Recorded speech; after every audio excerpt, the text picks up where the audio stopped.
happy to welcome joining me here in the studio is General Hany Sedky, security expert. Thank you very much for coming in this evening, and Mr. Ahmed Sawan, political analyst. Thank you very much for your time.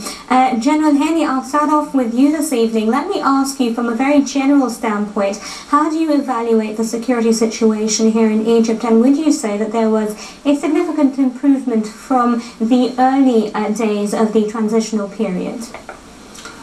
Actually, there's a lot of improvements have happened during this period you've been talking about, but still some, reluctant, not on the side of the police forces or the military who are taking care of the security issues in Egypt, but for a period which was not short, some governments were not that keen to get back the security to the right track where it should have been.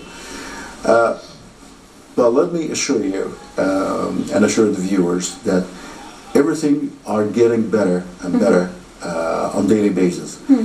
The terrorist group that is terrorizing the people of this nation, of this great nation, they have nothing at all except being in the universities where members of their affiliates are gathering.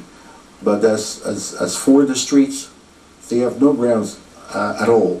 They have no power at all. They have even no support that they used to have in the early days of their ruling to this country. So the only problem I think that the security in the country is facing right now is the chaos they are creating in the universities amongst the society of the university. When they called for rallies, and they said they would have a week of rallies starting March 19th. What are they aiming to prove? I mean, and really, is there anything for them to gain anymore? Or is it just a psychological warfare that they're trying to play with the Egyptian people? It is. It is just a psychological warfare. And when you're speaking about rallies, we don't find these rallies down the streets only on Fridays, and on a very small scale. Okay, the major problem really takes place in the universities. Okay, as I've just mentioned, as far as the street is concerned, they have got no support of any kind. They have no existence of any kind in the streets. Only the universities where some of the students who are affiliated to the Muslim Brotherhood group, they are still under I can say bluntly, under the protection of some of the head of the universities and deans of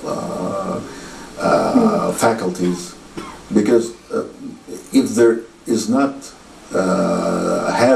if they are not having this kind of protection, I think that the law order would have been maintained a long time ago.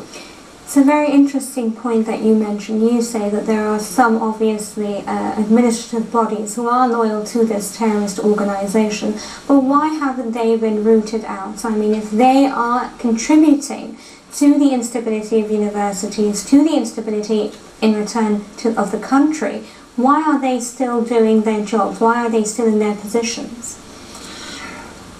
Only till yesterday, for example, the University of Port Said, the head of the university was finally removed, though he was by a courtroom or court order was sentenced to be removed from the university. It's kind of not taking the law with the right pace. Right. See, so there are still some head of universities or some people within the university campuses, some people that are still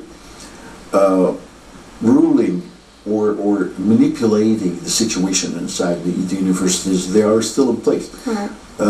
But we are hoping in the near future that the new government, the new cabinet, Prime Minister in particular, who asserted many times and in many occasions that terrorism and chaos and this anarchy that is taking place in the universities and in Egypt as a whole will be confronted strongly.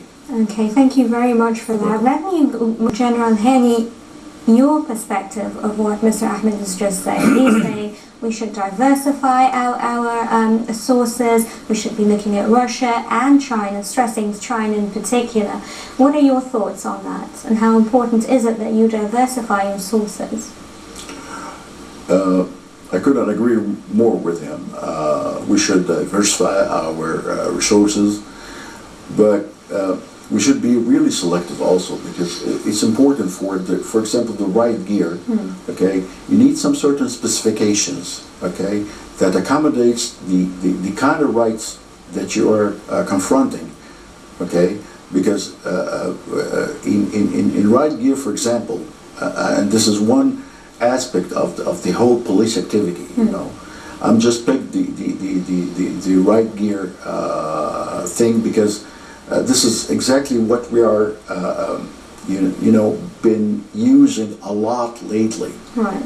Okay. For example, for the tear gas cancer, we've been importing them from United States.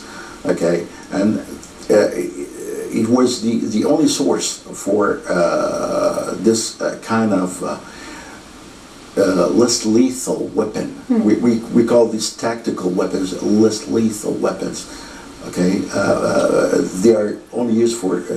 So if we have to diversify our gears, okay, we should be selective. Maybe the products by China, for example, does not. Suit or fit the situations we're confronting here. The masses, they really confront demonstrations that are can be described as huge and unprecedented in any other country in the world. You see, for example, in the West, the biggest demonstration or the biggest rally or a march will consist of, let's say, 200, 300 at the most. Okay, but here we confront demonstrations by the thousands. See, so this needs a special techniques and a special effective weapons. Okay, and when I say weapons, I don't mean lethal weapons. I say less than lethal weapons. For example, so diversifying our logistics and our weapons and our gears is a good thing to be done.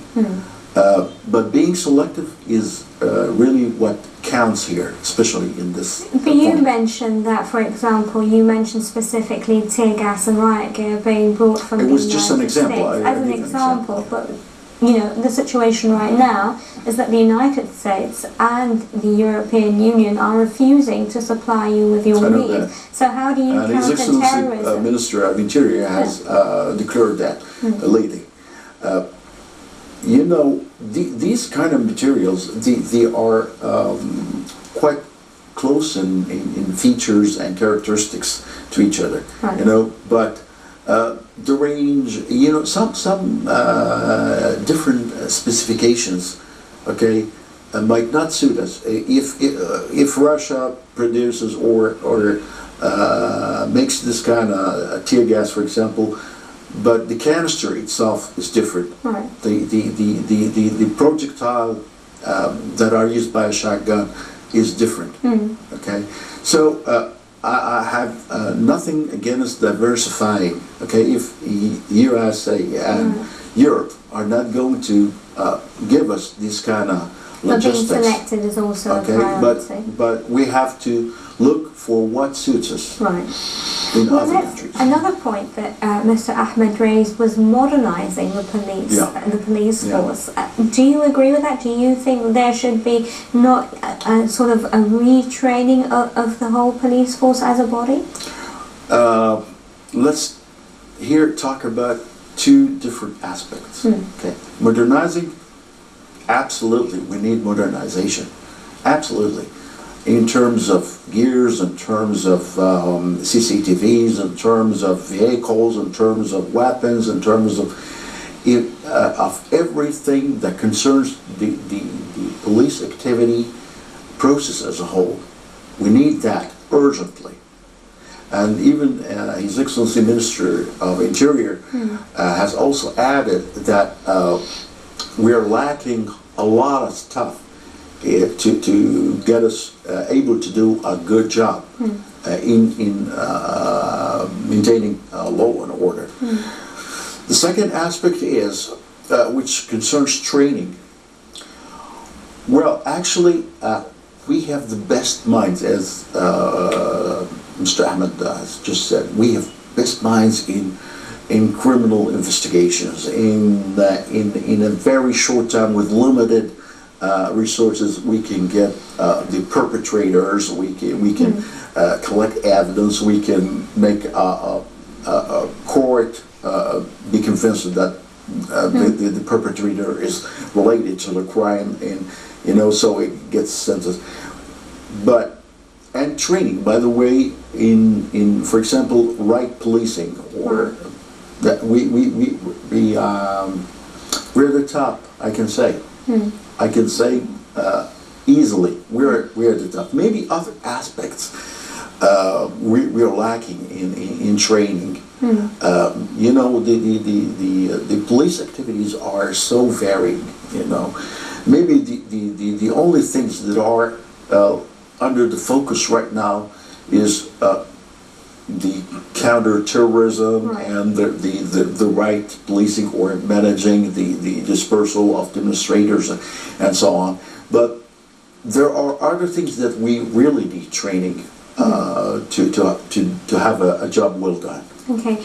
Well, one of the things that I think the public finds quite disturbing, and that we're seeing very often now, is the assassination of several police and army troops.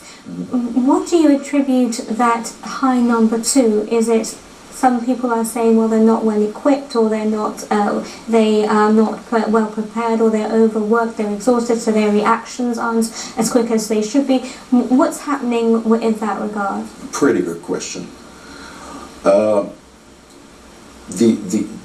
menace occurs, or the most common danger that is so clear to the plain eyes, is where the terrorism confrontation takes place. You see, and when planning for a mission with such high risk, everything to the smallest detail in this operation has been taken into consideration.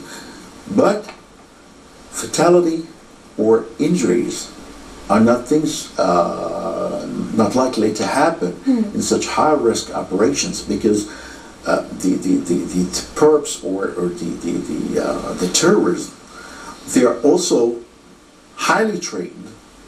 Okay, and let's not close our eyes, or not to be in focus on this very important issue, that they are also highly trained perpetrators, and they got a lot of knowledge on how to conduct their illegal activities. So fatalities and injuries that takes place, assassination is a different issue, by the way, but in combating terrorism and these highly dangerous encounters, fatalities and injuries are also something which is not, which is expected, which is, part of a job. You see, so having some martyrs or a fatality or disability that is occurring from confronting and combating terrorism is not something for us as the security person or police, an army officials. We're quite familiar with that, and we know that even before we get into step into our vehicles and off to whatever mission we are supposed to handle. Okay. Gentlemen, if you'll allow me, I have with us over the phone strategic expert Lieutenant Yahya Sanda. Thank you very much for your time, sir.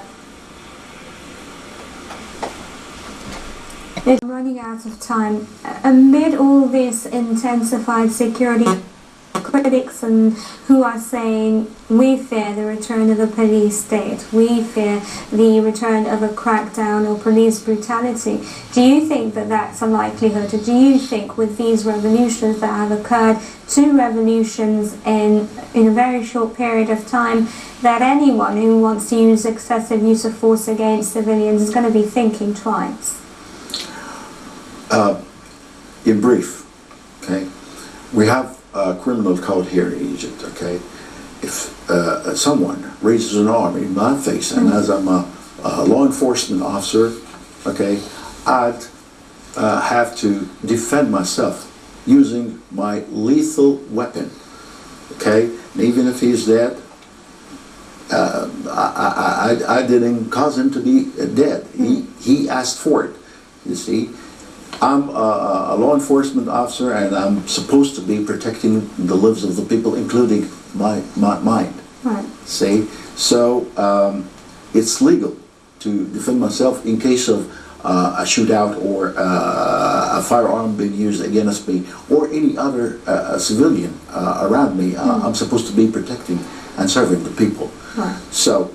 The other organizations or the people who are talking about the human rights and we are in a return to a police state, we are at war, and this should be completely observed and understood. We are at war. See, and in a flash, I'd like to comment on the general who said it's not such a good idea that the Minister of Interior declaring that he has shortage in weapons and logistics and stuff like this. It's not such a secret that Egypt lacking gas, petrol, lots of other things that are so vital to the life of the people. It's not such a big secret. Okay, when for example the military declared that they need the Apache helicopters, or they are being forbidden or not allowed to have spare parts for their own weaponaries and aircraft. You see, I see nothing wrong with the Ministry of Interior by declaring what exactly kind of situation they are facing. Right. That doesn't mean that they are not capable of doing a good job. Okay, thank you for clarifying that. Thank you very much, General Hany Sedky, security expert, for coming in and for your comments. And of course, Mr. Ahmed, ladies and gentlemen, that's a wrap to tonight's edition of the Daily Debate. My colleague Monam Sedky joins you tomorrow for that edition of the programme. Until then, I'm Nancy Sarah Barakat, wishing you all a very good evening.